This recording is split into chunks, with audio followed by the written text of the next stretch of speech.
Kari thongni ngasi de kari thongni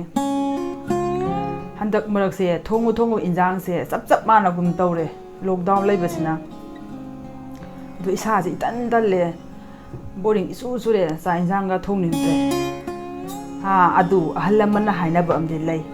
boring su da sura dine injang haw bam thong do boring su ba phana ba hai adadi ngasi di injang haw bam thong da yadre kari thongani ha leire mayam na su yam pam na sana ba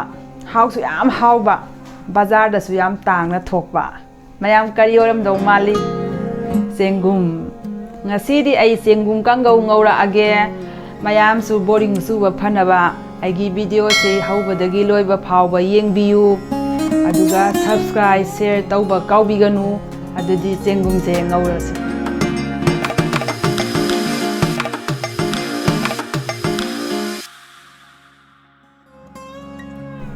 Aigi sengum si hawai thrak khara khame sinba ama moro atekpa khara sing chanam adu toroga tilou manasane yam chamna ngawdori adudi sengum si hana semdo asi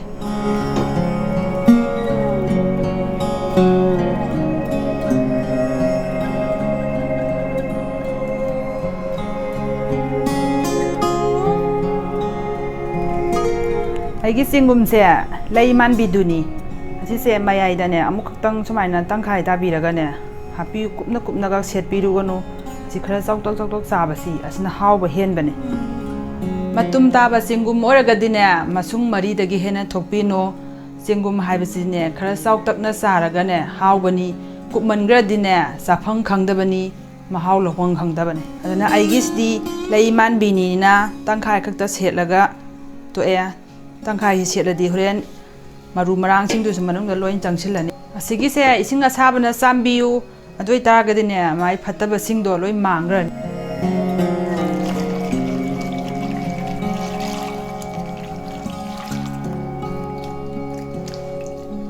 asise ngaktang tingi si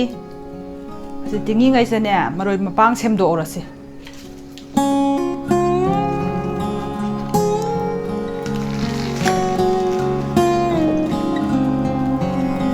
Tilaugi sigi angauba saruksi asisina in thau yaigani tilau maru sijina roi aidi hojikti ne tilau mana matamni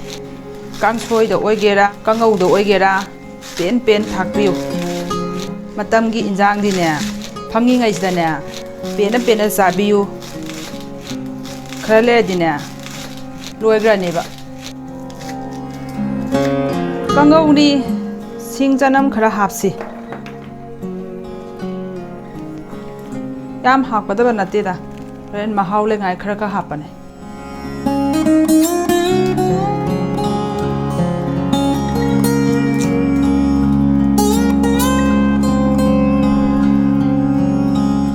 kangau hai sidine sing janam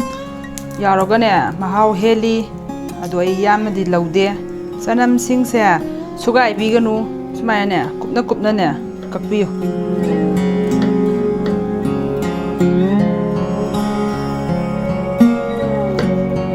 Sugai gitara dine sanam sing se thi phangaroi ba horene kangau saganda ne marakta ne amutang sanam natraga ne sing jarokpadu adui mahaudu adai lauge tawbani aduna hawba henbani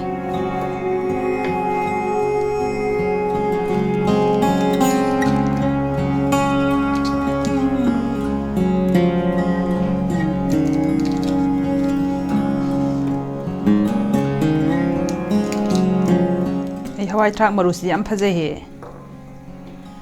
Hawai thrak hai sidine intham thagi khwai de ki hawba insang ni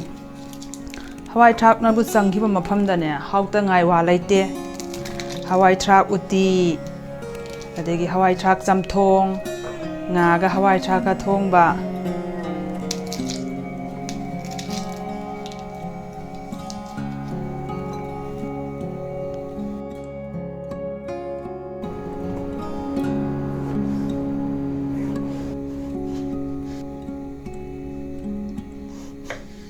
Maroi mapang semba loijin gare hauji ngauna ba taurasi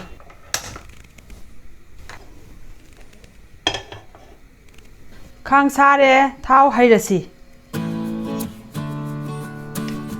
ꯊꯥꯎꯁꯤ ꯃꯨꯜꯂꯦ ꯑꯍꯥꯟꯕꯗ ꯖꯤꯔꯥ ꯈꯔ ꯍꯥꯞꯄꯁꯤ ꯃꯊꯪꯗ ꯇꯦꯖꯄꯇꯥ ꯇꯤꯜꯍꯧ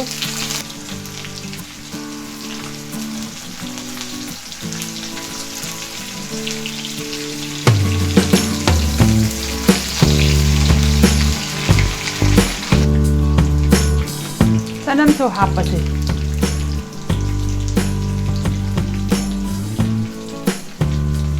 ꯁꯤꯡ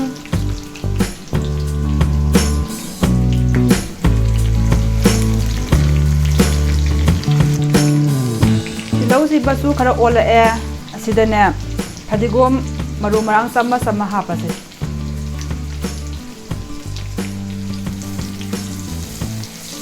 ꯃꯔꯨ ꯃꯔꯥꯡꯁꯤ ꯀꯥꯒꯤꯅꯤ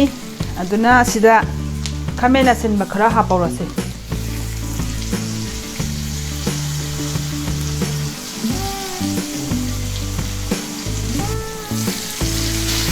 ꯈꯥꯃꯦꯟ ꯑꯁꯤꯟꯕꯁꯤꯅ ꯈꯔ ꯄꯠꯊꯔꯛꯄꯤ ꯐꯥꯎꯕ ꯉꯧꯁꯤ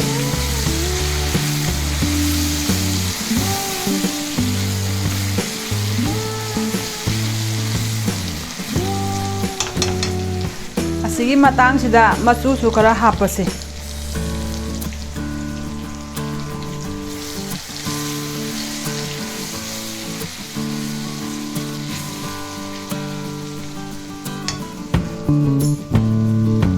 ꯑꯁꯤꯗ ꯃꯣꯔꯣꯛ ꯑꯇꯦꯛꯄꯁꯨ ꯁꯣꯏꯖꯤꯜꯂꯁꯤ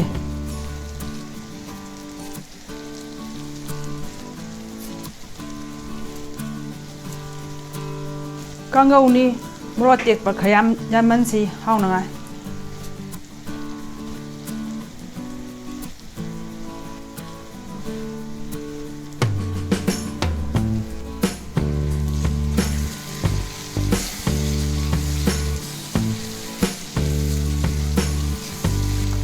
ꯈꯥꯃꯦꯟ ꯑꯁꯤꯟꯕꯁꯤ ꯄꯠꯊꯔꯦ ꯑꯗꯨꯅ ꯁꯤ ꯇꯟꯖꯥꯁꯤꯗ ꯃꯔꯣꯏ ꯇꯤꯜꯍꯧ ꯃꯅꯥꯁꯤꯁꯨ ꯍꯥꯞꯄꯁꯤ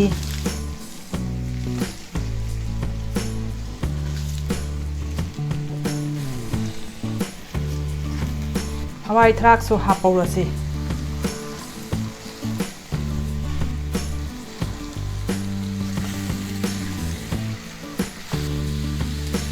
ꯑꯗꯨꯒꯅꯦ ꯑꯁꯤꯒꯤꯁꯤ ꯃꯩ ꯂꯩꯇ꯭ꯔꯒꯅꯦ ꯃꯈꯨꯝ ꯀꯨꯞꯄ ꯉꯥꯏꯍꯥꯛꯇꯪ ꯊꯝꯃꯤꯁꯤ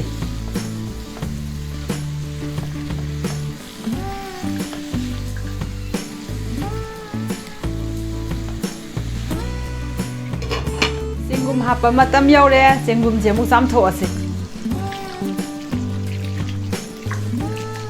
ꯃꯁꯤꯁꯦ ꯑꯃꯨꯛꯀ ꯆꯥꯝꯃꯤꯁꯤ ꯑꯇꯣꯞꯄ ꯏꯁꯤꯡ ꯑꯃ ꯂꯧꯔꯒ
ꯆꯦꯡꯒꯨꯝꯁꯤ ꯈꯔ ꯀꯨꯏꯅ ꯉꯧꯁꯤ ꯃꯩ ꯀꯜꯍꯟꯕꯤꯒꯅꯨ ꯃꯩꯗꯨ ꯃꯦꯗꯤꯌꯝꯗ ꯊꯝꯃꯒꯅꯦ ꯈꯔ ꯀꯨꯏꯅ ꯉꯧꯁꯤ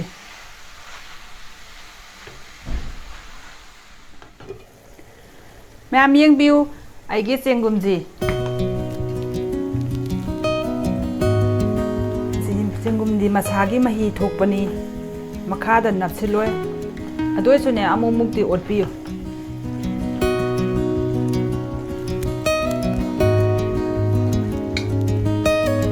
ꯃꯈꯨꯝ ꯀꯨꯞꯄꯒꯅꯦ ꯊꯝꯁꯤ ꯑꯃꯨꯛ ꯌꯦꯡꯁꯤ ꯃꯔꯛꯇ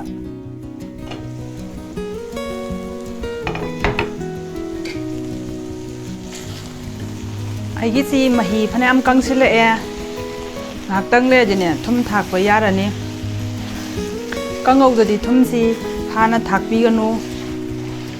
ꯀꯥꯡꯉꯧꯒꯤ ꯄꯠꯊꯔꯛꯄꯒꯤ ꯃꯇꯨꯡ ꯏꯟꯅ ꯊꯨꯝꯗꯣ ꯍꯥꯞꯄꯤꯌꯨ ꯍꯣꯔꯦꯟ ꯀꯥꯡꯉꯧ ꯂꯣꯏꯔꯝꯗꯥꯏꯗ ꯊꯨꯝꯗꯣ ꯊꯥꯛꯀꯗꯕꯅꯤ ꯑꯁꯤ ꯉꯥꯛꯇꯪ ꯉꯧꯔꯤꯁꯤ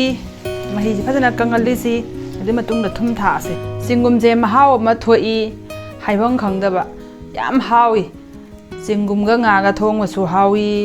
ꯆꯦꯡꯒꯨꯝ ꯄꯥꯛꯅꯝꯁꯨ ꯍꯥꯎꯏ ꯆꯦꯡꯒꯨꯝꯗ ꯆꯦꯡꯒꯨꯝ ꯊꯣꯡꯉꯁꯨ ꯍꯥꯎꯏ ꯄꯤꯖꯥꯗ ꯆꯦꯡꯒꯨꯝ ꯍꯥꯞꯄꯁꯨ ꯍꯥꯎꯏ ꯌꯥꯝ ꯍꯥꯎꯏꯁꯦ ꯑꯩ ꯃꯊꯪꯗꯅꯦ ꯉꯥꯒ ꯆꯦꯡꯒꯨꯝꯒ ꯊꯣꯡꯕꯗꯣ ꯍꯥꯞꯄꯛꯀꯦ ꯃꯌꯥꯝ ꯑꯩꯁꯤ ꯊꯨꯝ ꯍꯥꯞꯄ ꯌꯥꯔꯦ ꯑꯩꯁꯤ ꯃꯍꯤ ꯂꯣꯏ ꯀꯪꯈꯔꯦ ꯊꯨꯝ ꯍꯥꯞꯄ ꯌꯥꯔꯅꯤ ꯊꯨꯝ ꯍꯥꯞꯄꯁꯤ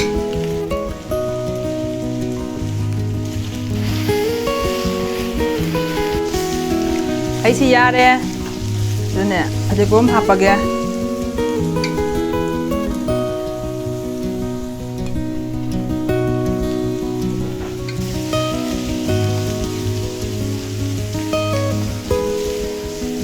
ꯃꯩꯁꯤ ꯃꯨꯠꯊꯠꯂꯒꯦ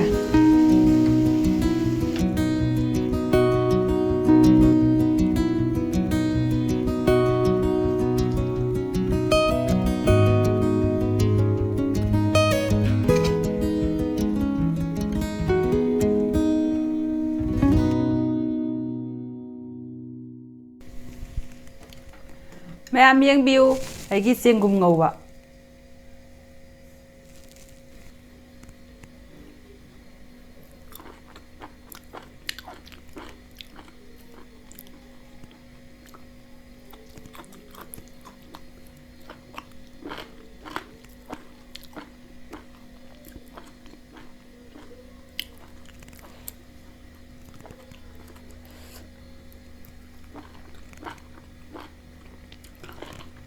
ꯆꯦꯡꯒꯨꯝꯅꯒ ꯍꯥꯎꯕꯅꯦ ꯊꯣꯡꯉꯤꯕ ꯑꯩꯅꯒ ꯍꯩꯕꯅꯦ ꯁꯤꯗꯤ ꯄꯨꯔꯥ ꯃꯩ ꯇꯥꯔꯦ